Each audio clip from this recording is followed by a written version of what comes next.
Hello guys, welcome back to my channel Dushtus blog.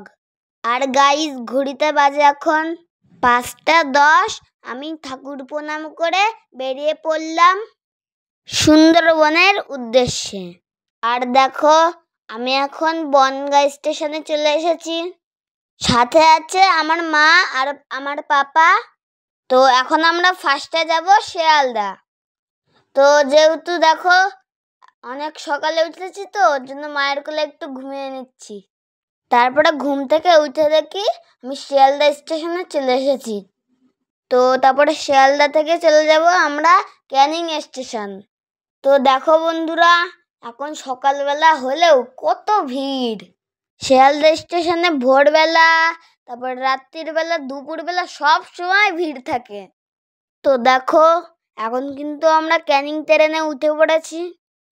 আর আমাকে দেখো বন্ধুরা, সুন্দরবনে যাব বলে আমি কি আনন্দ করছি তোমাদেরকে বলার না। তো দেখো বন্ধুরা, এবার আনন্দ করতে করতে আমি সোজা প্রায় লঞ্চে চলে এসেছি। তো আমাদের লঞ্চের নাম ছিল এমবি বৃহস্পতি। আর দেখো বন্ধুরা, আমি তো প্রথমবার লঞ্চে উঠছি, ওর জন্য আমার কি ভয় লাগছে। তার জন্য আমার পাপা আমাকে হাত ধরে নিয়ে যাচ্ছে। তো ফাইনালি আমরা লঞ্চে উঠে পড়েছি। আর এখন আমরা একটু বিশ্রাম নেব। তো আমাদেরকে লঞ্চের নিচে ঘুমানোর জায়গা দেওয়া হয়েছে, আর উপরে খাওয়া দাওয়ার ব্যবস্থা। তো দেখো গাইস, চারিদিকে পুরো জল আর জল আর জঙ্গল। জঙ্গল তো পুরো শেষই হচ্ছে না। আর আমি দেখো লঞ্চের ভিতরে বসে কি আরাম করছি আর দেখছি। আর আজকের আকাশটাও দেখো কি পরিষ্কার আর স্বচ্ছ, পুরো সাদা তুলোর মতন। তো তারপরে আমি একটু ঘুমিয়ে নেব, শুয়ে নেব, কারণ অনেক দূর থেকে এসেছি, তো একটু বিশ্রাম নিয়ে নেবো। আর কি করব বন্ধুরা বলো। আর আজকের আকাশ আর জলটা আমার সেই লাগছে, কারণ প্রথমবার দেখছি, তো ওর জন্য দারুণ লাগছে আমার কাছে। বারবার আমি এটাই দেখছি ওর জন্য। আর দেখো গাইস, কত লঞ্চ, ভোরে ভোরে লঞ্চ, আর নৌকাগুলোও আছে। তো আমি এই সুন্দরবনে প্রথম যাচ্ছি, আর আমার পাপা এর আগেও একবার এসেছে। তো গাইস, আমাদের লঞ্চ কিন্তু ছেড়ে দিয়েছে। তো বন্ধুরা, আমাদের দুপাশে জঙ্গল আর মাঝখানে নদী, তো ওখান দিয়ে চলে যাচ্ছি আমরা। তো আমরা সুন্দরবনে 3 দিন থেকে যাব। তো আজকে হলো প্রথম দিন। তো ফার্স্টে আমরা চলে এসেছি গোসাবাতে হ্যামিল্টনের বাংলোতে। তো গাইস, আমাদের কবিগুরু রবীন্দ্রনাথ ঠাকুরের বন্ধু হ্যামিল্টনের বাংলো এটা। তো দেখো, হ্যামিল্টনের বাংলোতে কেউ উঠে উঠে ছবি তুলছে, আমরাও তুলেছিলাম। তো গাইস, তারপরে আমরা চলে এসেছিলাম রবীন্দ্রনাথ ঠাকুরের বাংলোতে। তো এখানে কিন্তু সারাক্ষণ রবীন্দ্রনাথ ঠাকুরের গান চলছিল। খুব সুন্দর পরিবেশ, শান্ত পরিবেশ, মনটা একেবারে ভরে যাচ্ছিল গান শুনে।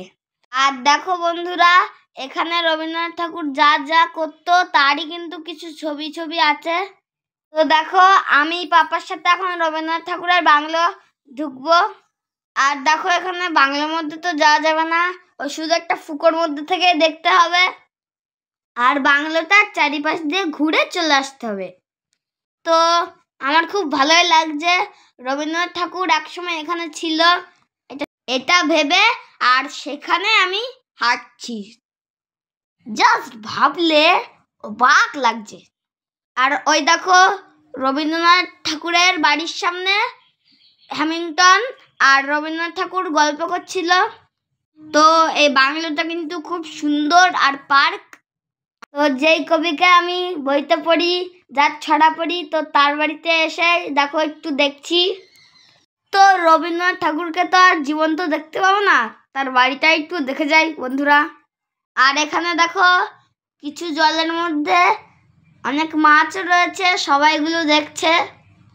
ওরে গৃহবাসী, খোলদার খোল, লাগলো যে দোল, স্থলে জলে পণ্য তলে, লাগলো যে দোল, দ্বার খোল, দ্বার খোল। ওরে গৃহবাসী, যদি তোর ডাক শুনে কেউ না আসে তবে একলা চলো রে। যদি তোর ডাক শুনে কেউ না আসে তবে একলা চলো রে। একলা চলো, একলা চলো, একলা চলো রে। যদি তোর ডাক শুনে কেউ না আসে তবে একলা চলো রে। তো বন্ধুরা, রবীন্দ্রনাথ ঠাকুরের বাংলোর থেকে বেরিয়ে এখন যাব সোজা হোটেলে। তো এখানে দেখো 3টে লঞ্চ লাইটিং হচ্ছে, আমার কাছে তো বিশাল লাগছে। তো আমার কিন্তু মনে হচ্ছে একটা লঞ্চ আরেকটা লঞ্চকে ধাক্কা দিয়ে দেবে, কিন্তু তা কিন্তু হয়নি। ওরা কিন্তু ঠিকঠাকভাবে কাউকে না ধাক্কা দিয়ে ল্যান্ড করেছে। এর আগে আমি এত বড় লঞ্চ কোনোদিন দেখিনি।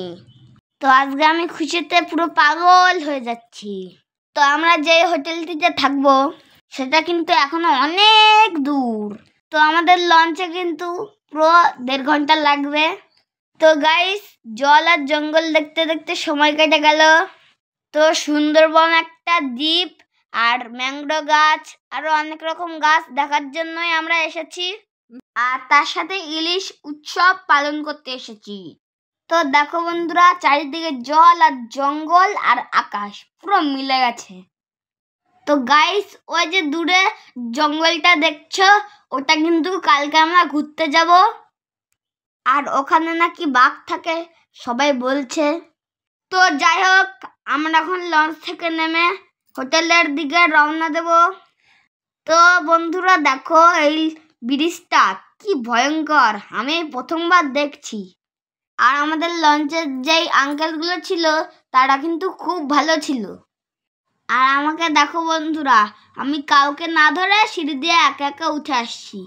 তো গাইস, এমনিতেই রাস্তাটা সরু, তো তারপর একটা কুকুর বসে আছে। তো আমি কুকুরকে একটু টেঙ্গে টেঙ্গে করে দিয়েছি। তো ফাইনালি আমরা পৌঁছে গেছি আমাদের হোটেলে। তো গাইস, হোটেলে ঢুকে ফার্স্টে দেখো কি সুন্দর ফুলগুলো গাইস। তো আমার মা একটু আবার ফুল পাগল, ওর জন্য আমার ফুলের ভিডিওটাও করে নিল। তো বন্ধুরা, তারপরে দেখা গেল আমাদের হোটেলটা একটু সামনে। তো এইটা অন্যদের হোটেল। তো আমরা আবার হোটেলের দিকে যাচ্ছি, আর পাশে দেখো কত রকমের গাছ। তো আমার মা বলছিল এই গাছগুলোর নাম নাকি সুন্দরী, গরান, গেও। তো গাইস, ছোটবেলায় আমার মা সুন্দরবনের এই গাছগুলো বইতে পড়েছে, আর সেগুলো আমরা এখানে দেখতে পাচ্ছি। তো দেখো, এখানে একটা স্থানীয় দাদা বসেছিল। তো দাদার সাথে একটু কথা বলে নিলাম আমরা। তো ফাইনালি আমরা আমাদের হোটেলে চলে গেছি। আর গাইস, আমাদের হোটেলটা কিন্তু অনেক সুন্দর ছিল, আমাদের রুমগুলো। তো তোমাদেরকে একটু দেখিয়ে দিই। তো গাইস, আজকের ভিডিওটা এই পর্যন্ত। এরপরে আরও সুন্দর সুন্দর ভিডিও নিয়ে আসবো, সেগুলো তোমরা দেখবে। তো আজকে তোমাদেরকে তেমন কিছু দেখাতে পারলাম না, কারণ আজকে ফার্স্ট দিন। তো আমরা এখনো 2 দিন থাকবো। তো আজকের ভিডিওটা এখানে শেষ করছি। সবাই ভালো থেকো, সুস্থ থেকো, সবাইকে টাটা।